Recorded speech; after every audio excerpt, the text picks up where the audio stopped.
How to use FaceApp with HD photos. First of all, open FaceApp on your device and tap the gallery option to choose a photo from your device. Make sure you select SD image for the best results.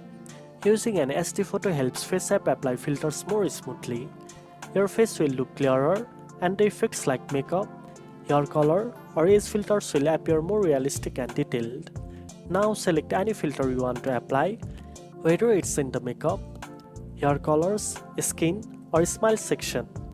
The HD quality helps preserve facial textures, making the transformations look more natural.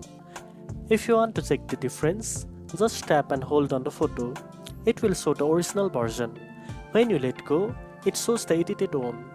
This helps you compare the before and after easily.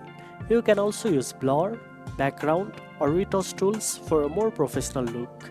Once you are happy with the changes, tap the save icon to download the edited SD photo. Now you know how to use FaceApp with SD photos. If you found this video helpful, don't forget to like, share and subscribe for more editing tips. Thanks for watching and I'll see you in the next one.